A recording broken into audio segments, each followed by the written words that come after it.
This is why you die. Hello again, and welcome to This Is Why You Died, the horror podcast that reminds you to always check under the bed for monsters, check in the backseat for murderers, and please, please check the toilet for snakes coming up from the sewers to bite you in the butt before you sit down to do your business. I'm not saying it's common, I'm just saying it has happened. Finding new fears for us all to be paranoid about, I am Sir Ian Dangerous, aka your Uncle Frank, and joining me as always are the wildly electrophobic RyanRossLIVE and our resident nocturnal scopophobe Dan Marcha Madness. Welcome, boys. Welcome to the show. How are you guys doing tonight? I'm looking up electrophobic. That was hilarious. I love that. Electrophobic. You're afraid of chickens. Oh, am I? Are you? Do you eat eggs? I feel like Eggs are fine. Just the things they come I feel from. like I could make a dirty joke here that I'm gonna refrain, but it's right there. Cocks you're fine with. Chickens, Wow. though. Oh my goodness. Hens not so much. This is how we start the episode. This is how we're getting It's into okay. I myself am bipedolapophobic, so it's... What is that? I have an irrational fear of deer that walk upright on their hind legs. Really? Anthropomorphic deer. Yeah. I don't like them. I'm not like, I don't run screaming when I see them, but like they had... At Disneyland, they have around the holidays, like the holiday parade, and they've got people dressed up in like reindeer costumes, and they're on their hind legs, and they've got their hands up like they're coming at you like claws, but they're in hooves, and their heads are kind of like tilted forward, and it creeps me the absolute fuck out. Can you watch Pan's Labyrinth or no? The Pan doesn't do it for me because he's like something like I'm not the Wendigo. Like I watch Antlers and I'm fine. Okay. It's just like, like the body of a human, like the torso and like hind legs of a human. Just Disney in But general. then like, Scary. it's Disney, I think is what it is. Like just childhood trauma from Disney fucking me up. I will say, if we ever get our game session in, maybe I have a game to add to the mix based off of this. What You game? son of a bitch. I'm excited. What are you going to do? What are you going to tell me now? I'll save it. No. I'll save it. No. It's got to be a surprise.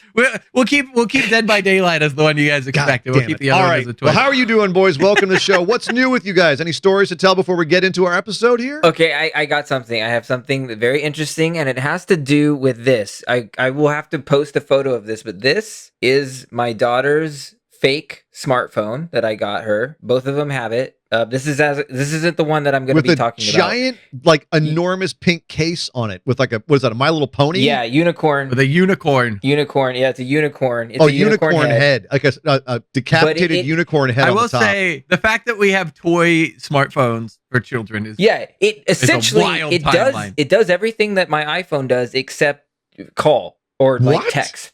It's crazy. It has a video. It does video, photo. They can do music. That's karaoke. It's got everything on it. But what my story does is not a toy. That's just a straight up device. It is a device. It's like a $60 device that I got off of Amazon. It was for the holidays.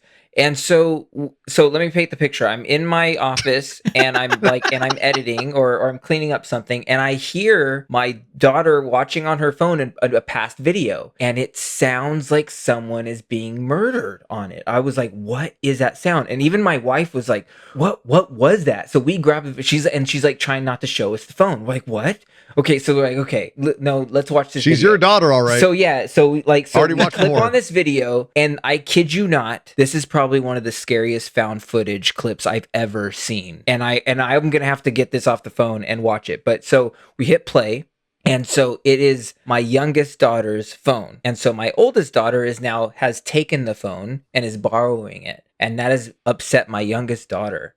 So what you see that my youngest daughter has run off. She like scatters down the hall. So then it's my oldest daughter just kind of taking the phone, wandering through my in-laws like house, which is kind of dark. And it's like, so you're like, what's going on? Where is she going? You can't see what's going on. Like tension is building. I'm like, you hear like a scream off in the distance. So it's like, okay, you hear Sloan is like, or you hear my youngest daughter is like scared. And it's like, okay, what's going on? Then they go into this other room where there's like a lot of like storage stuff where my in-laws have stored a lot of past things. And out of nowhere, like the best jump scare ever, my oldest whips the camera left and my youngest is just standing there with this evil look on her face. She's like, "That's mine," and then she attacks.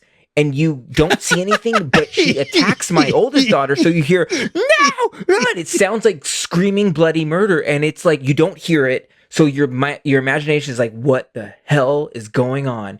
And then it just cuts off. And I was like, at first I was like, why did you hurt your sister so bad? But then I was like, that was incredible directing. That was so good. That was like the best tension. That was so good. How proud were you as a filmmaker? The fruit of my loins. I was so proud. My wife looked at, like, halfway through, my wife looked up at me and she's like, "This is the scariest thing I've ever seen." I was like, "I know, this is really this is frightening. This is so good."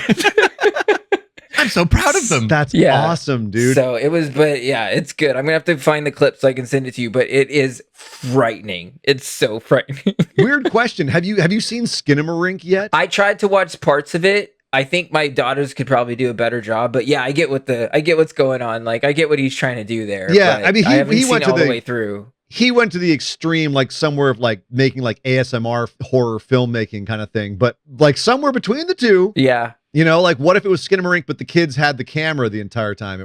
Exactly. That's what I thought was really creepy. I was like, this is what you're doing when we don't see you. Like, this is so frightening. Oh, well, the secret lives of kids has been a thing for a long time. Yeah. So we could definitely, I would love to see this video. You've got to post it somewhere, I'm going to grab it. I'm going to grab it. I'll send it to you guys so that you can see how frightening this is. Future horror. You heard it here first. Future horror directors coming out of the Marcha household. Yeah. Good grief. Honestly, I would not be surprised in the slightest. No, honestly, nor would I. Dan's loins are strong. That came out wrong.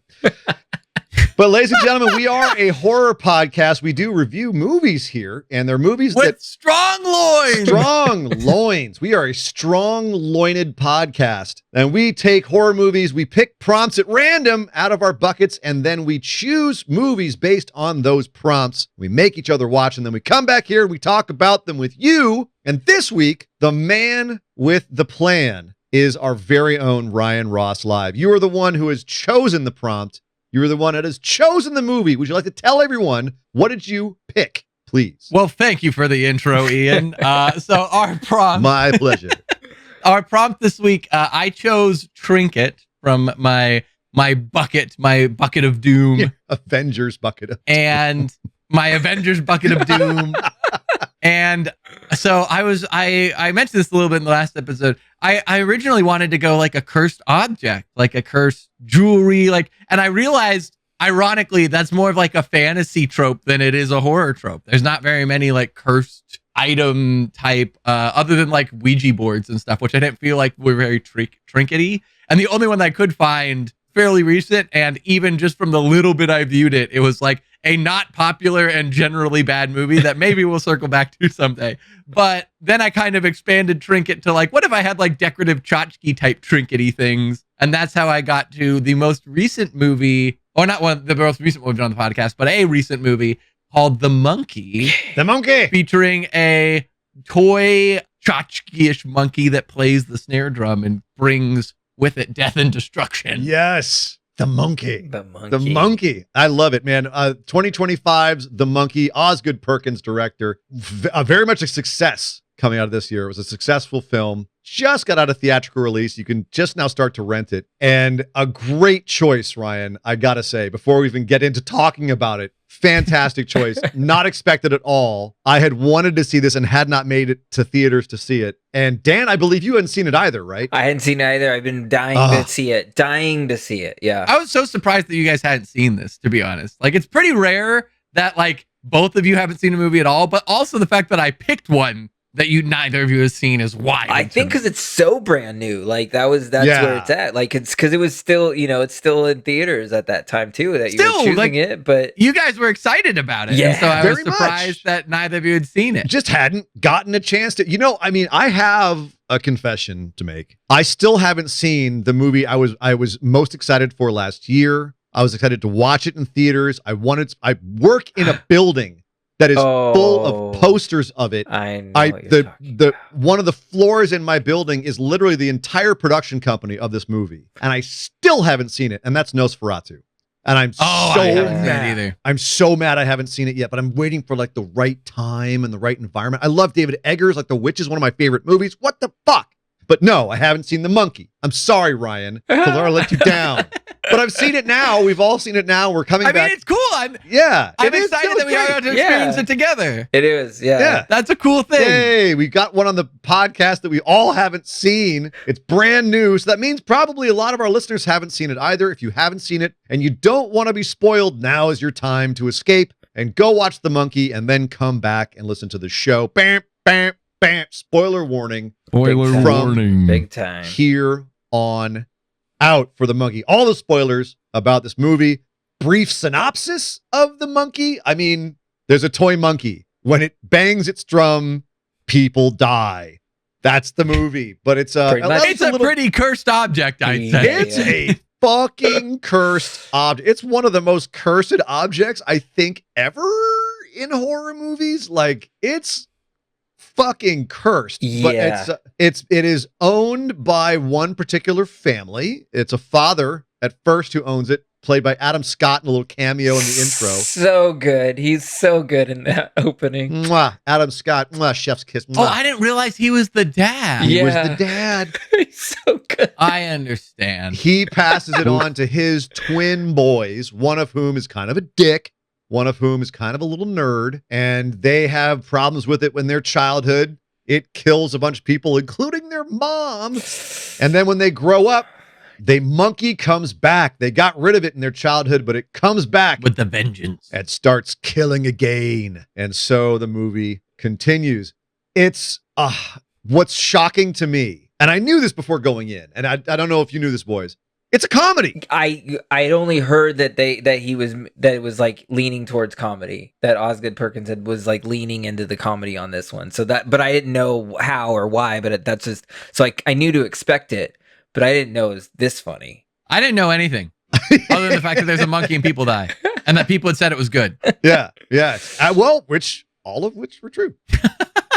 It's weird because Osgood Perkins, not known for his comedy. Black Coat's Daughter is completely humorless. Long Legs, maybe a couple of scenes that are kind of awkwardly funny, but nothing prepared me for his humor here. And the level of like Adult Swim David Lynch quirkiness that is this movie's tone. We're going to get into whether or not it worked, whether the humor lands, whether the tone is consistent, like all of that. We're going to get into that.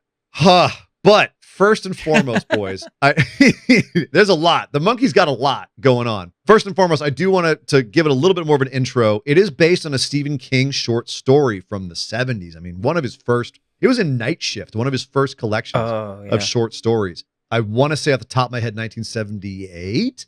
And I'm kind of shocked it was never made into a movie before. But I thought Monkey Shines wasn't Monkey Shines because there was like that for the longest time, the cover of Monkey Shines, which is a movie from the 80s, it has one of those monkeys with the symbols, like the little toy monkey with the symbols on the cover. But it's not. It's about like a paraplegic getting gene therapy from like a lab monkey. Oh. And the lab monkey goes nuts. It's nothing to do with the toy monkey at all. And yeah, which is Weird. so strange. And actually, this was supposed to have been made back in the late 2000s. Frank Darabont had the rights to this after he did The Mist. And he was just on a string of crushing Stephen King books. And I really would have been interested in his version. And it just got passed around. And eventually James Wan, who, of course, one of the makers of Saw, he did Malignant for the Conjuring universe. His production company got a hold of it. And they were going to make a serious movie about it. And Osgood Perkins was like, I want to do that, but I don't want to make it serious. I want to make it funny. And I want to get into why he did that a little bit later on, because I think that's actually where this goes from comedy to being poignant. I want to get your guys' kind of initial thoughts on The Monkey. Ryan, going in totally blind, what was your initial take when you finished The Monkey? What did you think? I thought it was good, not great. It was one of those things where like it had funny moments and it definitely has a lot of very creative kills. But it was one of those things where like I felt like the movie overall was good, but I wanted it to go further than it did. And I felt like the writing, like the humor was done fairly well, but the writing felt kind of weak to me in terms of like dialogue and stuff. And that kind of stood out. That said, I thought that the kind of progression of the story was interesting and I enjoyed it. I thought the acting was good. I thought the effects were pretty good. I did not connect the fact that the Adam Scott was the dad, and I have questions on that, but we'll get to that. You recognized Elijah Wood though, right? Yes, okay, very much. All right. He's so It's ridiculous. But yeah, like playing with your tiny balls. I enjoyed it. I kind of wanted it to go a little further than it did. My God, this guy sees Martyrs 1 week, and all of a sudden he's ready for all the movies to go super extreme on him. I mean, not dark. Like I wanted to the story to go a little further, and I wanted the humor to go a little further. It felt like it kind of half committed in some places. Okay, interesting. Dan, how did The Monkey do for you? Okay. I absolutely loved this movie. Really? Okay. All right. This movie. I can go into it now. I can go into it later. Let's go. Let's head into it. What did you love about it? I realized, okay, so everything started to connect as I realized the couple main themes that this movie's about, which is death and also father relationships with the dad. And I've found that those two things, when I do my own projects, my own personal projects, those are the things that are themes in my own things. I'm always taking on, it's probably something within my own personal life I won't dive into, but essentially I'm always taking on father-son relationships or dealing with that sort of familial relationship as a part of horror, and also, you know, death and the importance of death and what death means and how it affects people's lives and grief. And so I was like, oh my gosh, like he's taken these two themes that I personally always love to touch upon, and he's doing it in such a very genius way where it's like, you know, where it's humorous and also thrilling and also scary. But then also, I think what also connected was one of my my last horror shorts that did fairly well. Like we got a lot of kind of some accolades during the time. It was called Forget Me Nots. But I based a lot of the look and the visual style on not only The Black Coat's Daughter, but also the movie he did before that. But it's called, I think, I'm the Pretty Thing that Lives in the House. Great movie. So the style of those two movies, I kind of, when I talked to the cinematographer of my project, I was like, this is what I want it to look like. And so the visual style of Osgood Perkins for those two movies has had a really big effect on my, you know, like my personal kind of creative outlook when I do horror. So then I was just like, kind of like 30 minutes in when I realized that all coming together, I was like, oh, I'm loving this movie. Not only of like how it feels like, parts of it feel like an updated version of a really good Goosebumps episode mixed with you know, Final Destination. Just like, okay, here comes the death. They're teasing the, like, oh, this could kill them. There's a knife. This could kill him. Oh, that looks heavy. You know, what's that going to do? So it's like you're kind of guessing that very much what the Final Destination movies are all about. So it just, all these elements came together. And so I think that personal connection is probably pushing me of why I love it so much. But that is why I freaking love The Monkey. Yeah. No, I can see that, man. I'm going to throw in, I was getting a lot of Sandlot too. It felt very Sandlot-ish to me in terms of like the narration style, the kind of like flashback to his childhood. That's like, cool. This is me and my brother, like blah, blah, blah, blah, blah. It's like, oh, this is kind of that cool, like classic 90s narration style. It's funny because like I actually would say maybe a little Stand By Me, which is also a Stephen King book. And it's funny because a lot of Stephen King has been taken out of this story with this interpretation of it, just the basic original idea of it. But the entire, I would say, at least 4/5 of the movie, completely whole cloth made up. In the Stephen King short story, there is a toy monkey that the kid finds that he realizes when it claps, when he winds it up and it claps, the cymbals, things die. But it's not like huge grand guignol, you know, set pieces like it is in the movie. It's like the cat gets run over on the highway or something like that. It's small tragedies. And in that, when he grows up, he takes it out to a lake and he drops it in the lake, and that's it. And there's like a report in the paper that a bunch of fish died in the lake. You know, it's a lot smaller scale, and it's more just about how you know, trying to escape past trauma. So wait, but you're saying that in the short story, it's symbols. In the movie, it's a snare drum. Well, from what I understand, there was an issue with Disney where there's the monkey with the symbols in Toy Story, one of the Toy Story movies. Let me look this up. And so they were worried that they just preemptively were like, okay, we can't use the symbols. But I think it works. Having the monkey with the drum is cool. Yeah, it's a little more dramatic. Him spinning the stick and then hitting the drums, and the way he hits the drums, especially in the scene where he just like rat-a-tat-tat-tat-tat and takes out the entire town. Yeah, that was pretty good. Yeah, that was pretty or fun. half the town or whatever it's supposed to be. I will say, I think that the drums are used to pretty good effect. I almost feel like it works. Yeah, like the way that they zoom in on like the hits and the rise and fall of the arms. I feel like it wouldn't be as dramatic with a cymbal hit. And plus they get to do the little twirly drumstick thing. Yeah. It's one of the few times where I can say that people trying to avoid a lawsuit from the mouse might have actually been beneficial in the long term. True. I mean, you never want to mess with Disney's super litigious. Super protective. But you're right. There's a thing that says don't fuck with the rat. Director Osgood Perkins confirms they had to use drums instead of cymbals in the film because Disney copyrighted a cymbal clapping monkey for Toy Story 3. And it's like, it kind of looks like the monkey in the movie, but it's got a yellow vest and striped pants. And the eyes are very similar. How does Disney get to own? It's a different outfit, like a total just toy, complete like that's been around forever. It's Disney. They just pull the strings. It's Disney. If they want to own something, their army of lawyers says they own it. And it says it's a trademark, not a copyright. So in the sense that they have like a trademark on like their characters, like Woody, you can have a cowboy character, you can have a monkey character. You don't own that thing, but if there's something that has too much similarity, then they have the grounds to sue. So they went with drums to be and in safe. this case, it'd be too much similarity. Oh, wow. Good one. But here's the thing. This one. Isn't a Disney movie. This isn't a Stephen King movie. This is something else. This is an Osgood Perkins movie. And I'm with you, Dan. I fucking loved this movie.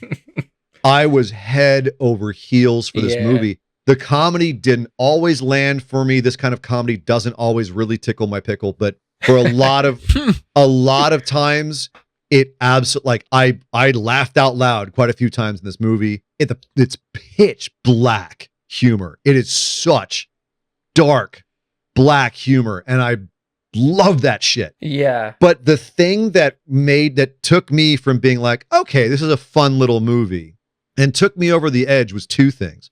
One was the ending, because the ending was where I realized, okay, this movie actually is about something. There's a bigger thing going on here, which I always love in movies when they're not just what's on the surface. There's something, it doesn't have to be complex, doesn't have to hit you in the face with it. As long as there's something else underneath going on that you could relate to, that you can say, okay, there's a deeper meaning here. There's something more that I can connect to. And to me, the last 5 minutes showed exactly what that was. They're in the car. Everyone's dead. The monkey's gone berserk.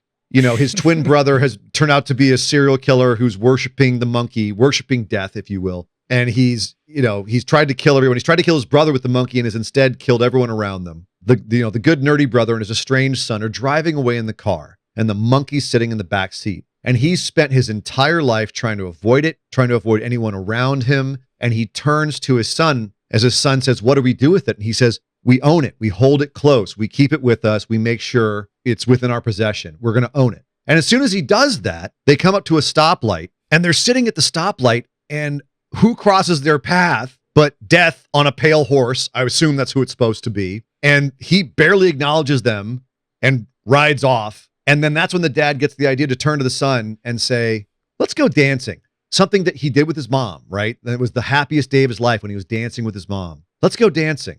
And the kids, "What, with our bodies?" "Yeah, come on, let's go." And it was such a beautifully poignant moment, because it was saying to me, at least, death is so capricious. Death doesn't really give a shit about you, but at any time something terrible could happen. Might as well fucking enjoy life. Yeah. Might as well get something good. Might as well just do something that makes you feel happy, right? That makes you feel alive, as opposed to being obsessed with death like the brother, or being scared of death like the main character. That to me was just such a great punch at the end of the movie. And the more I sat and like marinated on it, I was like, wow, this is a comedy that was really kind of quirky and weird and silly and off-putting for most of the runtime. And then at the end, it has this beautiful little moment that I think says so much. I don't know if either of you guys caught that or felt that way, but that's why I love this movie so much, is it ended on that beautiful note. Oh, I thought it was interesting that you say that Death barely acknowledges them. I feel like Death like fully locks eyes with him and like nods at him and is like gives him a moment of like recognition. And they reference in on his horse the figure was Death like multiple times throughout the film. But it almost seemed like some sort of like either acceptance or understanding or like, hey, like you get it now, like whatever, like it could be a couple different things, but there was definitely like an acknowledgement there for me. He locked eyes and like maybe a small and maybe a little sneer or something. It was ambiguous, whatever it was. It wasn't anything big. It was something. And it also seems like he's the only one who sees it. I don't think that the son references it. Does he? I'd have to watch it again. This is a movie I will be watching again. It felt like I thought they both saw it. That's what I thought. Did the son see it too? I took it as that they both saw it together and that they're like acknowledging it together. Like, okay, this is what it's going to be. It would make sense that they did, because it is a movie about passing on generational trauma, the father to the son and the son to his son. It is about family trauma. It's about generational trauma and fathers being bad fathers and sons having to reconcile that, and fathers having to reconcile their past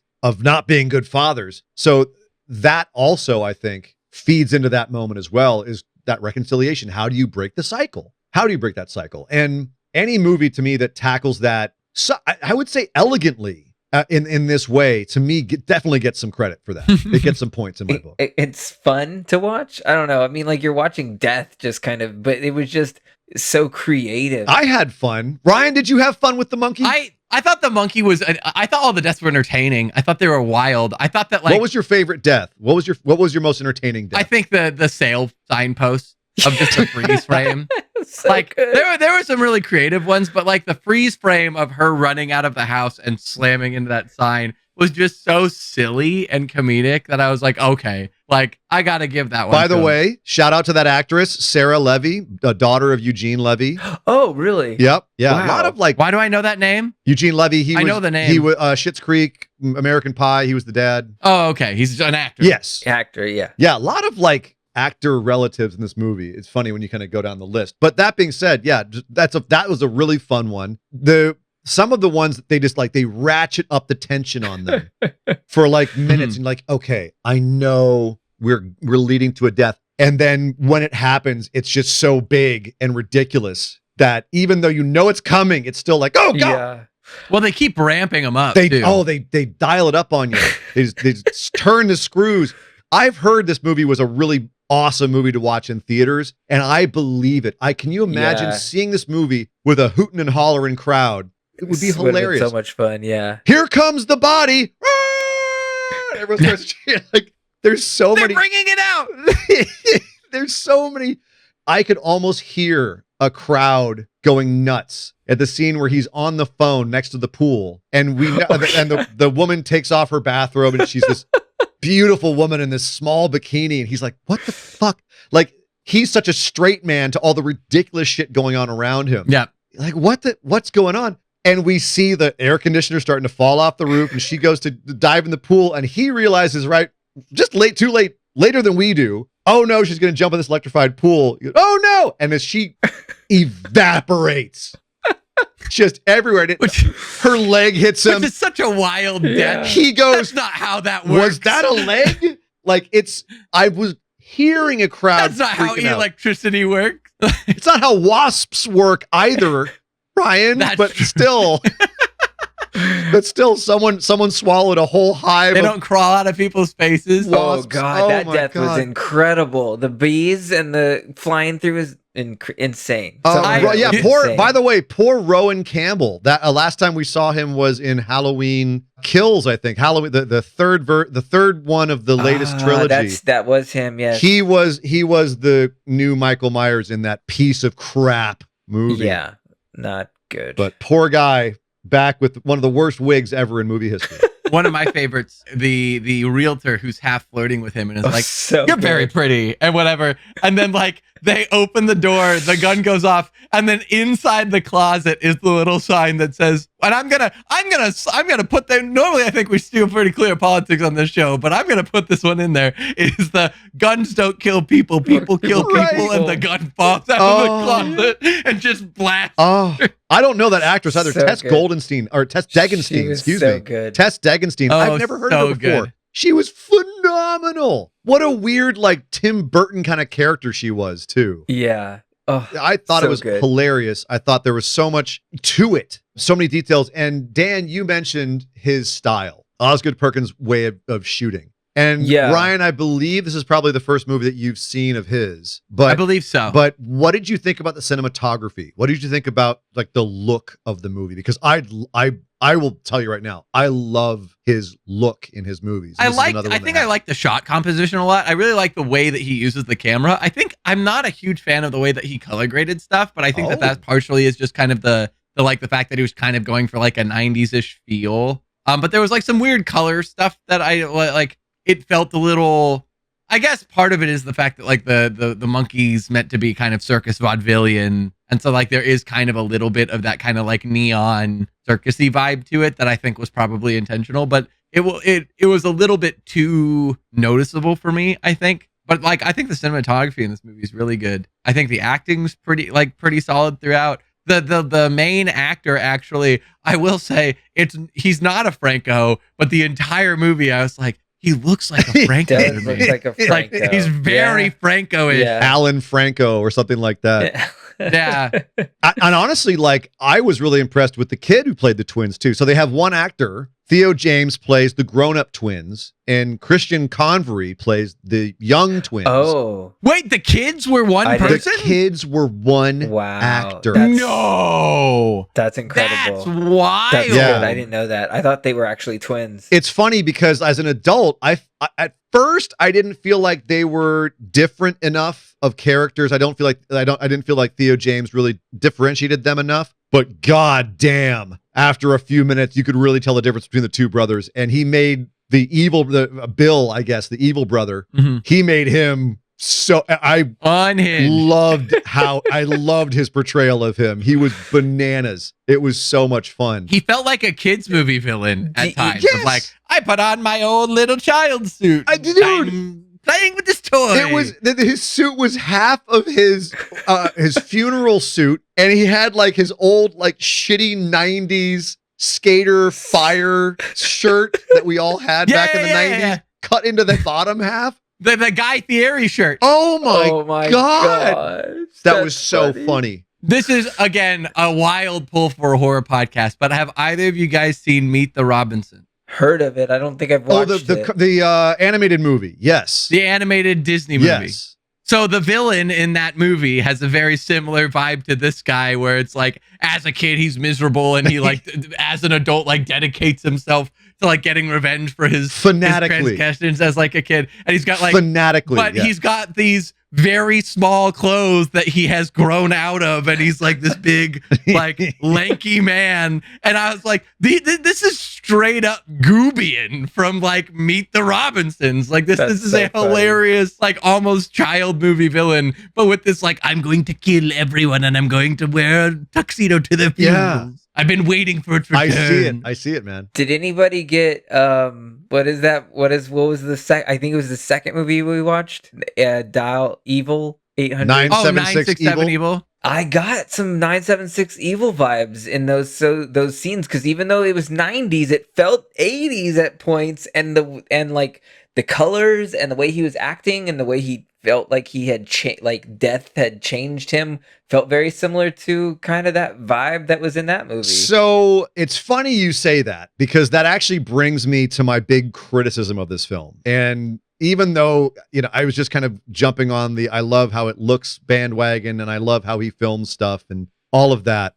the biggest problem to me with this movie, and it actually is an Osgood Perkins thing, it's supposed to be in the 90s. If you hadn't told me it was the 90s, I would have been like, I guess it's the 90s. It didn't look 90s. It looked 70s, maybe 80s. Mm-hmm.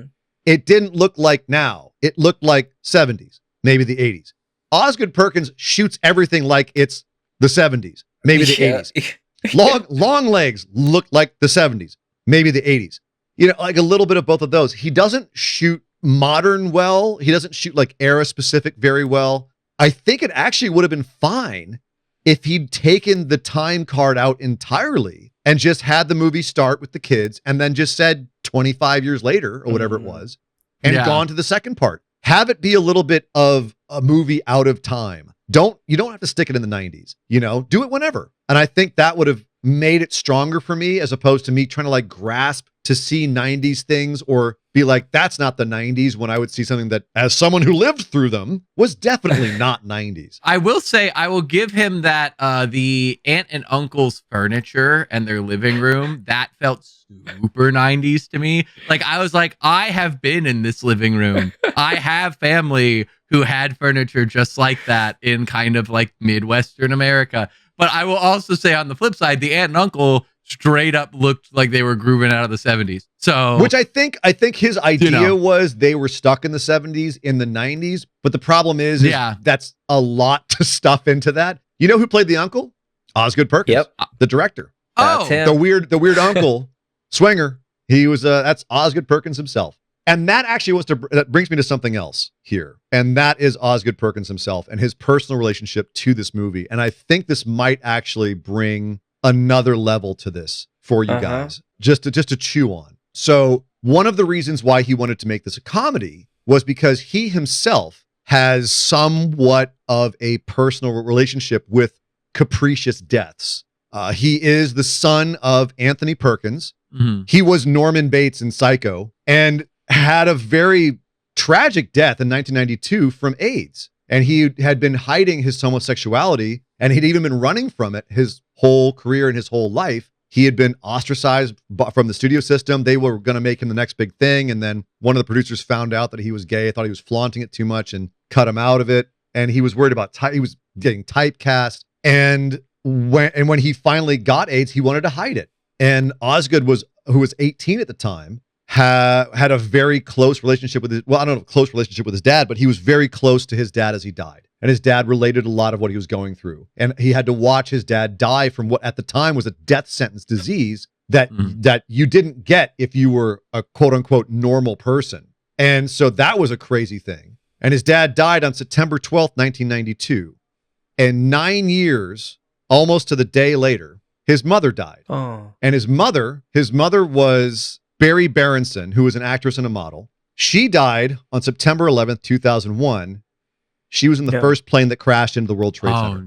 No. Holy wow. Shit. What? So he has a very personal relationship with crazy fucking deaths. Yeah. So that's the guy. That's wild. That's the guy who wrote a movie about a monkey randomly fucking killing people and having them die in these crazy weird ways. Mm-hmm. He's the guy who at the end of that movie says, hey, guess what? We're all going to fucking die. Everyone's going to die, sometimes in horrible ways. That's the mother's whole monologue, right? That the kids keep parroting throughout the entire movie. Yeah, what a terrible mother, by the way. Played by She-Hulk, by the way. Yeah, Tatiana Maslany. But she tells them, we're all going to die. Sometimes in our beds, sometimes horrible, horrible ways. She's not wrong. And it fucks them up. But at a certain point, he looks death in the eye and he goes, you know what? Let's just go fucking dancing. And for someone who's lived what Osgood Perkins has lived to tell me that at the end of a movie, I've got to listen to him. For me, that's fair. For me, that's really powerful. That made it even more powerful to me, is that he's the guy who, if anyone in the world is going to tell me to go dance in the face of death, he's the guy I'm going to listen to. Mm-hmm. He's earned that right, I think, at that point. So, boys, what other deeper meanings did you pick up from the monkey, if any? Like, was it just fun the entire time? No, I mean, like, I think that, like I said, I do try to work in the theme of like how death affects us and how death affects people and how they deal with trauma and tragedy in my own work. But like to see it kind of taken on and you know, just expressed in this way that is so true of just like he wanted to like take out his brother. Like they both tried to use it to take out his brother. And it's like you at times like you wish ill of people and good people die. So many times you hear like good people like, oh my God, I can't believe those people died in that tragedy. It's like, it's so horrible. They were living such a good life. Like, and that's the thing. And that's what it like the movie is saying is like, as much as you want it or don't want it, like it doesn't matter. Like death just kind of, it will just happen. It's just random. It'll choose it and it'll happen, and it just, you have to deal with it, you know. And it's it like doesn't you said, take requests. you know, and I love how you compare of like the brothers or how they were dealing it. Some people obsess over it and like try to figure out ways to either like figure out what's beyond death, or, you know, like what's, you know, what it all means. And some people run from it, you know, and deny that they're going to die. And so, you know, I really enjoyed how he took that theme and just kind of made it so entertaining as well to watch. It felt like it was wise while at the same time having a cover of being fun on top of it. Like, we're gonna have a fun, silly horror movie, but he had some real wisdom underneath of it. I think that's where it comes from, is having the tragedy in his own life, I would like to think. It's also interesting to me that both the brothers approach it from such different angles of like, they both had like, and admittedly they had very different childhood experiences. And like, can we talk about too how tragic that moment is where the one brother's like, haha, mom, wake up in the middle of the funeral. You're like, dude. Yeah. What a moment. Yeah. And counterpoint to that, when he realizes, oh yeah, your mom died too. It was your mom. He's so emotionally stunted from that point on. He can't empathize. He can't see from anyone else's perspective. He's so sociopathic. Right. But the thing is, he becomes so interested in trying to make it work and like trying to be like, what's the process? How do I do it? Like, if I can just do it the right way, and become so obsessive. Whereas Hal, right, is the main. Yeah. He straight up just isolates himself in order to protect everyone. He's like, if I can stay away from everyone, then no one's going to get hurt. Whereas the other guy's literally wearing the key around his neck. Like, I'm waiting for the next opportunity to figure this out. And like, it's cool that felt natural to both of them. And they like, I think that those elements of the plot and the way that kind of shapes up were really cool. And I think that there's a lot of that. That's what I mean. That honesty that's in there. I think that there is some wisdom in how the characters are being created. It's not just silliness for silliness' sake. I think that there is actually a really strong iron core in this movie of truth, and all of the fun stuff around it, all the, as you say, the Final Destination stuff around it, all of the macabre deaths and everything, all of that humor comes from that core.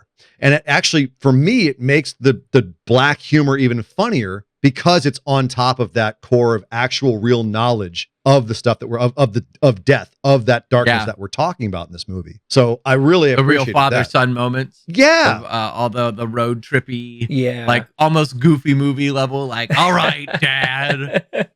Like, there was some stuff where like, oh, so I was a mistake. You know, some of the stuff with his kid was Colin O'Brien, by the way. What an actor. The guy who played the kid. That police officer character, the guy with the kid impersonating the police officer, really reminded me of the that one guy that got really popular in the latest Stranger Things season, not going to be back, and people were upset about, what was his name? Oh, who's now the Human Torch in Fantastic Four? No. He's great. He played Eddie, and I am blanking on his name, but I know his name. There's a stoner in season 4 that Argyle is the character in season 4 that I feel like this little police officer kid really reminded me of. Joseph Quinn, who is going to be Human Torch, and he is incredibly talented. He is very, very good. He was the one that played Metallica, right? Yes. Yes. Got all the kids listening to Master of Puppets. Yeah. So, boys, I have to ask. So, at the end of the day, here, let's start to dive towards the end here. Final thoughts. Do we think the quirkiness and the humor in this movie worked for its advantage, or did it not need it, or was it essential? Essential, right? I think essential. I don't know. I don't know if I would say essential. I do think that the way the movie was done would be very different without it. I would say, and it definitely adds. I think I just wish that there was like some of the jokes were a little bit better crafted at times. There was definitely some shock value and there's some silliness, and it was fun and it lightened the mood, and I think it played well. There were just times that I wish the jokes were a little bit less on the nose, frankly. The jokes were all very like, I did love the like little subtle things of like the ever front facing bowling ball, right? Of like, no matter what happens with this bowling ball, it always lands face up, just to remind you that it's like, oh yeah, it's mom's bowling ball. Lois's bowling ball. Thanks again. Just in case you forgot. Yeah. Such a great, And that was a cool callback too. The fact that they foreshadow that way early. Oh yeah. That's probably the most elaborate death in the whole thing, which I was kind of surprised they didn't do more elaborate deaths. There was some build up, but there was not like the big long crazy Final Destination ones, which I guess is kind of a good thing because it already does bear some resemblance to Final Destination. Yes. If they'd made it too convoluted and too complex, I think it would have been a little closer. You didn't like the Rube Goldberg machine giant cannon firing? That was fantastic. They had a nod to it. At the one point, and that was it. They didn't go all the way into Final Destination territory, which is probably wise considering. I think isn't there a new the Final Destination Bloodlines is coming out this year as well. Yeah, it's coming out new. Yes, I think. Yes, we'll have to. Well, maybe we'll get into Final Destination one of these days. Never seen one on this. Well, I'm not terribly surprised by that, Mr. Ryan Ross Live. What can I say? I'm consistent. So, fuck this guy award. Who gets the fuck this guy award in this? I'm tempted to say the brother. Which one? But I'm also tempted to say the monkey. No, the monkey can't be blamed. No, the monkey's not. What do you mean it can't be blamed? The monkey's a concept. It's a concept made. It's the capriciousness of it's death. Yeah, you can't. That's true. If death comes. You're just mad at him because he very obviously takes a lot of pleasure in his job. That and the fact that he definitely there are times that he takes a little bit too much initiative. Yeah, he loves his work, man. That monkey's a happy monkey. He's got you wind his key, he's got a big old grin on his face. What was House Brother's name? The villain. Bill, right. I think that Bill's probably the best candidate, but I'm trying to think of if there's any other kind of extremely negligent or just abhorrent people. He was kind of cute and dopey, but Ricky, the thrasher guy, the skater guy, with the bad wig, who was like, the monkey reminds me of my dad. That's the guy that reminds me of our guy. Fuck that guy. What's the monkey so bad? It's a monkey. That he kidnaps a father and his son. He kidnaps a father and a son with his father's service revolver that he takes bullets from his comatose PTSD brother and then is so dumb he doesn't even know what he's doing. He's like, go send your kid in. Fuck that guy. Yeah. He's obnoxious. I think that's a good candidate. Just for being obnoxious. You know what? Actually, fuck that guy for ruining Halloween Kills, what I should say. Still mad about that movie. Different movie. Still, I don't care. I'm mad about that movie. Is he in it? He's that very actor. Much in it. That actor plays one of the main characters in that movie, and it's just the main character. What did he do with that movie? Oh gosh. One day we'll have to do that movie for this podcast, just so I can shit on it on a podcast all over again. Oh no! Good God. The Mike Logan Award goes to Halloween 3, not the original Halloween 3. Halloween Kills. Let me just. There you go. Or no, wait. Was Halloween Kills the second or the third one? Third. It was, okay. I'm also going to put up, we got to consider the priest. The priest. Hold on, I think it's a third. Yeah, the priest sucked bad. I was like, why? That was one little tick that was so strange. I was like, why? What is the point of this? Is he knocking on religion because he wants to? Or it was so bad. So bad. No, Halloween Kills is the second one. I think is the second one. Yeah, that's bad, but it's not the worst one. Halloween Ends. Halloween Ends. Fuck Halloween Ends. Halloween Ends is the one of the worst. I'm so mad at Halloween Ends. Ryan, do you remember when The Dark Knight Rises came out and people were so mad because they're like, there's no Batman in this movie? It's like, oh. Yeah. Wait, doesn't The Dark Knight Rises the third one that everyone loves so where much? he's not, where Batman's in it for 16 minutes of a 2.5 hour movie. Okay, I'll be honest. So first off, keep in mind when the Dark Knight Rises came out, I was about 14. Oh God! But the other thing is that everything that I was hearing about The Dark Knight Rises at the time was everyone just loved Heath Ledger's Joker, up, down, and sideways. That's the second. That's again. You're thinking about a different movie. Second one. That's The Dark Knight. Dark Knight Rises is the third. That's the one with Bane. Yeah. Oh, then what year did that come out? Thank God you weren't 14 when that one came out. Rises. Dark Knight. Oh, I was like 18. Oh. Okay. God. Anyways, in that movie, people were upset. They're like, there's no Batman in this Batman movie. That's what we got for Halloween Ends. There's no Michael Myers in this Michael Myers movie. And the Michael Myers you got is this old broken down man in a sewer. And there's a local kid who becomes obsessed with him, and he takes his Michael Myers powers. I'm not going to get into it more than that, other than they didn't learn their lesson from Halloween 5. Michael Myers has Michael Myers powers? It's bad. This is what I'm talking about, Ryan. So you see the opening of the hole of depravity that Halloween Ends has you fall into, and I'm still mad at it And I'm taking it out on poor Rowan Campbell, who doesn't deserve my hate, but he's getting my Fuck That Guy award in every movie that he's in until he's paid his dues. I think the three definitive people to put, or four, I think we've got four candidates that we got to decide between, right? There's the priest, there's Knockoff Argyle, there's the stepdad, and then there's the evil brother. I think those are the four main candidates. It's a lot of candidates. But they all suck for different reasons. I'm sticking with Ricky, because even if you take Rowan Campbell out of the equation, knock off Argyle, he's still just, how do you excuse him? The priest is just, he's a dope. He's, doesn't know, he's not good at his job. He's not very sensitive. That's fair. But Elijah Wood also sucks in this movie. But he's really good at his job. I mean, he doesn't, you wouldn't like Hal either. You. That's true, but he goes, like Hal is legitimately a bad dad. He's a bad but he holds dad. his hand and then he goes, "I've taken your power." Yeah. He took his power. Now, he didn't ask permission to take his power. That's the one thing I will give you. He did not ask. It's just so cringy and He's kind of a dick, but not fuck that guy.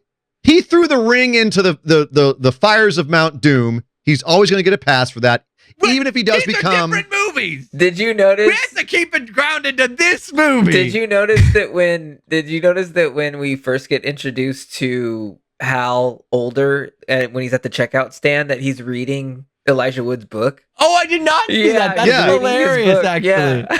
Because that's what an expert Elijah Wood is. And by the way, what do you mean it's a different movie? Don't you see the connection between the two? Frodo goes into the West. Next thing you know, he becomes an expert on fatherhood, marries a human woman, has a wonderful career selling books. The power of a poor man. It's a great ending to Return of the King. It's one of many endings to Return of the King. Which I also haven't seen. Yeah, that movie ended a lot. Wait. Hold on. Wait. Say that again. What did he say? Say that again, RyanRossLIVE. I haven't seen most of Lord of the Rings. What do you mean? How do you do? What does the word "most" mean? I don't understand what that means. Get out. I've seen. Get out. I have seen The Fellowship of the Ring, and I have seen 2 of The Hobbits. How do you not? This is one of those moments where I'm glad the audience can't see the vein pulsing in my forehead. How do you? I'm aghast. I am rarely without words. There's been a couple of times on this show today. This is one of them. Don't you watch? Play RPGs a lot? I know, I'm a big fantasy nerd, and what? To be honest, a bunch of stuff that I'm a fan of is based on Lord of the Rings. Oh yeah, everything is based. I know. How do you watch all of D&D? How do you watch the first movie and then go, "I've seen enough"? So that's not how it went. I'm good. I'll watch 2 of the Hobbits. That'll make everything make sense. It's a trilogy. It's do. Been around. So honestly, you guys want the honest answer? The honest answer is the fact that keep in mind, I'm the oldest of multiple kids, right? I'm the oldest of 3, and my family was a household that basically my younger brother is almost 7 years younger than me. So about the time that I was getting to be a teenager and could watch stuff that my parents were okay with, PG-13, more violent movies, my little brother was around, and so I just watched a bunch of Disney stuff twice, essentially in 2 cycles. And so there's a whole bunch of movies in my teenage years that I just didn't see because we just didn't watch them. I hadn't seen, going into college, I hadn't seen Forrest Gump, I hadn't seen Titanic, I still haven't seen The Godfather, I still haven't seen the Terminator movies. I was playing a game in college with people, I'd be like, name 5 of your favorite movies. I guarantee one of the ones you name I haven't seen, and it's going to upset you by the end of this conversation. And then in college, I started working on it.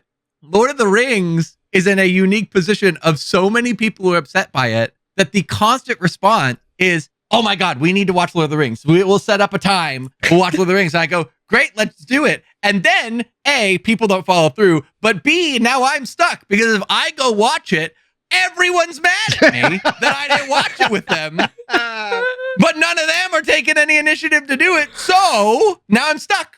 There was one person managed to get me to watch the first one, and then that's it. Can I make a suggestion really quickly? Mm-hmm. Just when it comes to all those people that you're waiting on to watch Lord of the Rings, fuck them. Would you just sit down by your own ass and watch the fucking movies? I do need to. I do want to see them. I just have never actually sat down and done it. I've only seen the first one. And then I did see the 2 Hobbits in theaters. But I never saw the 3rd Hobbit. So many wrong choices made in those sentences said. Well, now that I'm traumatized, much in a similar vein as the people in the movie The Monkey, let us continue to talk about The Monkey. We run a show about horror, not about Lord of the Rings. We've got the rails a couple of times on this show. Not about Halloween. Oh my God. This is why you died. Why did people die in the Monkey? Now, this is a perfect movie for this. So many people. This is why this show is named this. It is a perfect movie, and it isn't, because this is a movie about how random death is, and sometimes it comes for you when you've done nothing to deserve it. And good point. Sort of the joke of this show is how often people in horror movies really deserve to die. Like, you just did something stupid. But this movie, there's a lot of people that just poof. They didn't do anything wrong. They opened the wrong door in a house. They're a realtor. They opened the wrong door in a house and a gun blows them to pieces. She didn't do nothing wrong. She's a little annoying. She's a little weird. That ain't wrong. It's not worth getting blown apart by a shotgun for.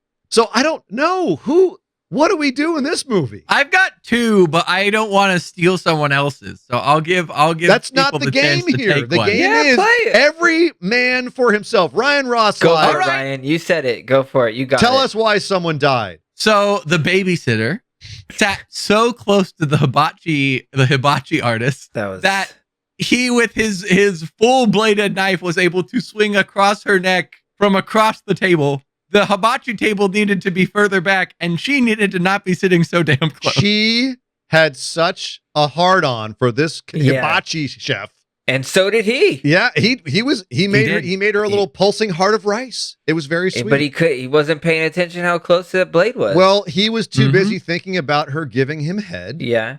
And then he got it. Gave him head. The whole part of it. That's a good one, Ryan. That's a very good one. That's a really good one. That's good. That's good. Don't ever get so attached to a hibachi chef at a Benihana's that you sit too close to the table. Dan Marcha Blood Madness. circles are a thing.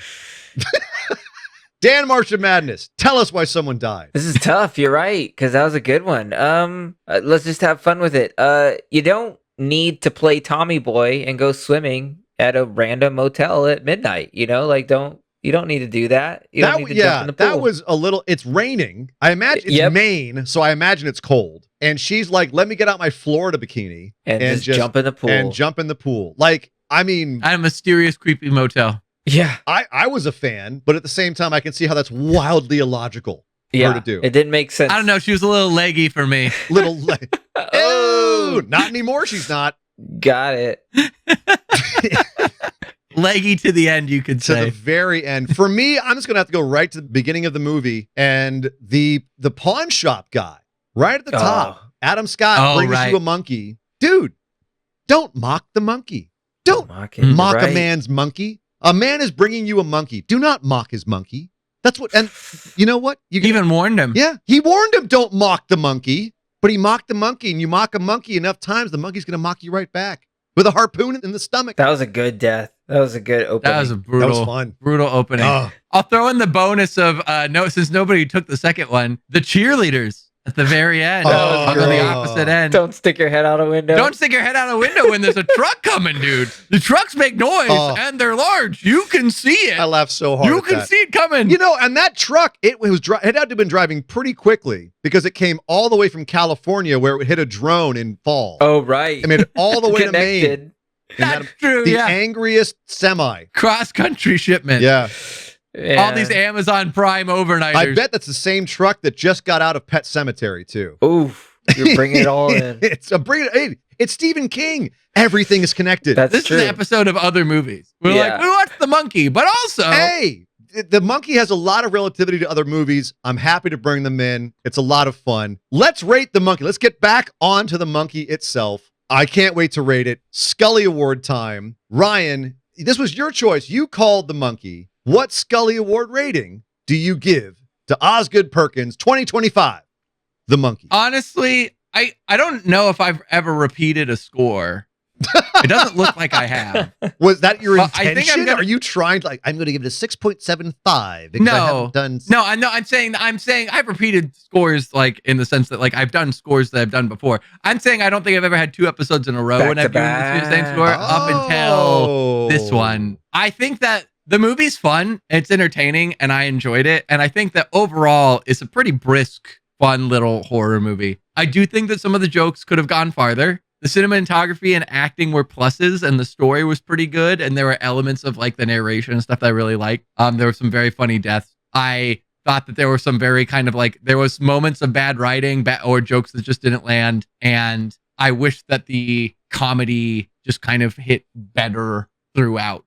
So I'm going to land at an 8. I think it was good, Wow. not great. Okay, well, that's higher than I thought you were going to give it based on what you were saying about it. So, It's a B. yeah, It's pretty good. all right. That's. I'm happy. I'm happy you gave it that much. Great, Dan. You said you loved it. What Yeah. Scully Award rating would you give The Monkey? I am gonna go 9.5. Whoa! I absolutely You love this Really movie. loved it. I really love this, and again, like I said toward the beginning of the show, it really has to do with how much it hit so much of what I try to do myself in horror and just like the themes that so I really connected with it. I just thought it was just such a well pulled off movie when it gets to the emotional impact at the end with the two brothers kind of connecting, and you get when you get that flashback of the mom saying like, it's just my time, it's my time to go. Like that really was a really good emotional moment where I think now that you've explained what happened to his mother, it's like, that hits really hard now, So I think that he did such an excellent job with this film. It's so unlike his other movies too. It's like, it's very more mainstream. Like, I think if you're going to go with Osgood Perkins, you like start with The Monkey and then go with the other stuff. But I absolutely loved it. I think there was a couple connections to like a little things that I didn't really fully understand in the plot, how they got there. And I don't know if it was a hole or if I missed something. So, and some of the quirkiness, like you said, doesn't really hit every single time. So that's why it's not like perfect, but it's really up there for me. So 9.5. Yeah, no, fair. Wow, 9.5, near perfect. I just repeated the last one too, because I gave Martyrs 9.5. You gave Martyrs 9.5. I Damn. know. I was gonna say now we gotta see if we got a full mirror rating. Dang. Well, for me, like I said, I loved this movie too. My big thing is it's so new on me, and I feel like I don't know if I loved it too much. If I would love it again on repeat as much as I did the first time. I don't know if it would be as entertaining across the board if I kept rewatching it. I wanted to give it a 9. I'm wavering between that and an 8.5 because it is really good. I think it nails pretty much everything it's trying to do, but it's also tonally kind of up and down across the movie. I don't think every joke lands. I don't think everything is quite lined up tonally, if you will. But I do feel like I think it's a great representation of a certain morbid sensibility that I think I relate to if I don't share with Osgood Perkins. And I certainly relate to in this movie. And I definitely harmonized with, if nothing else, kind of the feeling you get coming out of this, the message it gives you at the end, and that feeling of, hey, all those things you were laughing at, that's part of the coping mechanism for dealing with just random tragedy that happens in all of our lives. And so from that perspective, I really appreciated what the movie was, I think, trying to say or going for. And I don't need to have a message for a movie to be good, but if the message I feel somehow resonates with me and also completes the movie, it's a major bonus. So I think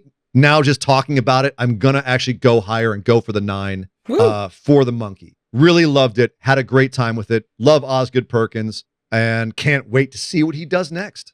And with that, boys, that's our show. We're done. And Ryan is without a prompt. Oh, that's true. I have to draw a new one. Shows the monkey. So go. Oh, he's got to run away. Oh, he's running away. He's hiding. I've got it. He's hiding the Avengers bucket down a well, at the bottom of a well, where he's hid it for 25 years. I don't think we've drawn from the Gamora side yet. We'll do the Gamora look side. at that. Wow, my goodness. The Gamora side. We're going to the Guardians of the Galaxy for this pick on the show. Spidey. Very horror I see Spider-Man up there, too. Ooh. Uh-oh. Oh, when he gets excited. He gave an ooh. He gave a high-pitched ooh. I'm curious. The prompt that I drew is camera. Oh, what the? Oh, Oh man, that's good. Camera. Interesting. Oh my god. So we could get some surveillance horror. We could get some found footage. We could get. My goodness. There's a couple different. Ghostface famously photographed. We could do all sorts of things. What? What? What do you mean? What do you mean? Doesn't famously Ghostface photograph? Photographs. What does he photograph? Anything? Doesn't he? He photographs people's. He photographs his kills. No. At least in one of the Scream movies. What? 4 or 5? I don't know. I play Dead by Daylight. It's a thing in that. I don't know. Four. You guys tell me. You know the. I guess that's species. famously enough. If it's in Dead by Daylight, it must be a thing that Well, Ghostface no, but isn't does. that a thing? Because his whole thing is he uses technology, right? Oh, and he God. doesn't he? He snapshots he uses a flash camera and something. Does he not? Dan's No. shaking his head at me like I'm crazy. No. You like Scream? I do, and you're You wrong. are the Scream Man, He Dan. doesn't, You're on. he doesn't use a camera. Okay, no. In number 4, they did a play on like social media. So yes, they were filming their kills then, but he's I thought not it was a famously photograph camera. no. Mm-mm. He doesn't photograph anybody. There may be a Just movie like where he big does photos. like. Yeah. He's on his cell phone all the time, you know. He's like, "Oh, it was a scary movie." So, like, you know, when's he No, taking definitely that's not photos? the camera. Let me see if I can look up what camera this is. Well, while we wrap things up. I also might throw out there Peeping Tom, arguably the first Ooh. slasher movie. We talked about it a long time ago, but there's plenty of options to go for. I feel like with camera. That could be, and you could So get really good. wild with the interpretation there. So very interesting prompt for Ryan. He's going to sit and marinate on that. And while he's marinating on that, Mr. Dan Marcha Madness, you currently have I a prompt have that's to out, and you need to reveal. reveal what we are watching for the next episode of This Is Why You Died. What's your prompt, sir? What movie did you choose? Well, I got the word foreign, and so I was really playing around with, okay, should I go a foreign horror film? And so I was looking at all that, and there's a lot of good top choices that I was about to go with. And then I thought, well, what about foreigners in another land, like American foreigners? Could I do Hostel? But then I thought of a really great foreigners in another land horror movie that kind of flips around the genre, somewhat new. And we're going with another movie that starts with M. Uh-oh. Midsummer. Oh, no. Oh. No. What's oh no, Ian? Oh. What's oh no? What's oh no? Come on, Ari Aster, come on. I am going to I'm going to hold my tongue, Ooh. but that will be a spicy episode. Very interesting pick, Dan. Yeah, that's, Midsommar is definitely a choice. It will be, Yeah. and Ryan, you haven't seen it, have you? I have not. I've heard things, Yeah. What have you heard? but I have not seen. It's gonna be. Question: does Sasha watch these movies with you? Usually it's Oh, something that no. if we can watch them together, we can. Okay. I'm curious about your relationship if she watches this movie with you, like afterwards. if it's Ooh, that's Oh. good. if it's okay. That's actually really good. Because I would really What love do to you have like a mean? female perspective from the you. Okay, you'll see when you watch the movie, but like I would love to have a female perspective on this because like as 3 dudes talking about what this movie's about, I think that I think the having movie definitely has a lot of like feminine perspective in it, and I'm worried about getting myself in trouble. Could we? Uh-oh. Is there a way that we could get Sasha's feedback if she watches it with you? Yeah, I mean, I could ask her if she wants to. I mean, I try to relay her perspective, but I could always ask her if she wants to be on as well. If we're- Yeah, Oh, that would be that's something fun. we she's want. on the show. Let's get her on the show. Yeah, You guys you know want to what? like have her guest star for an episode? Fuck it.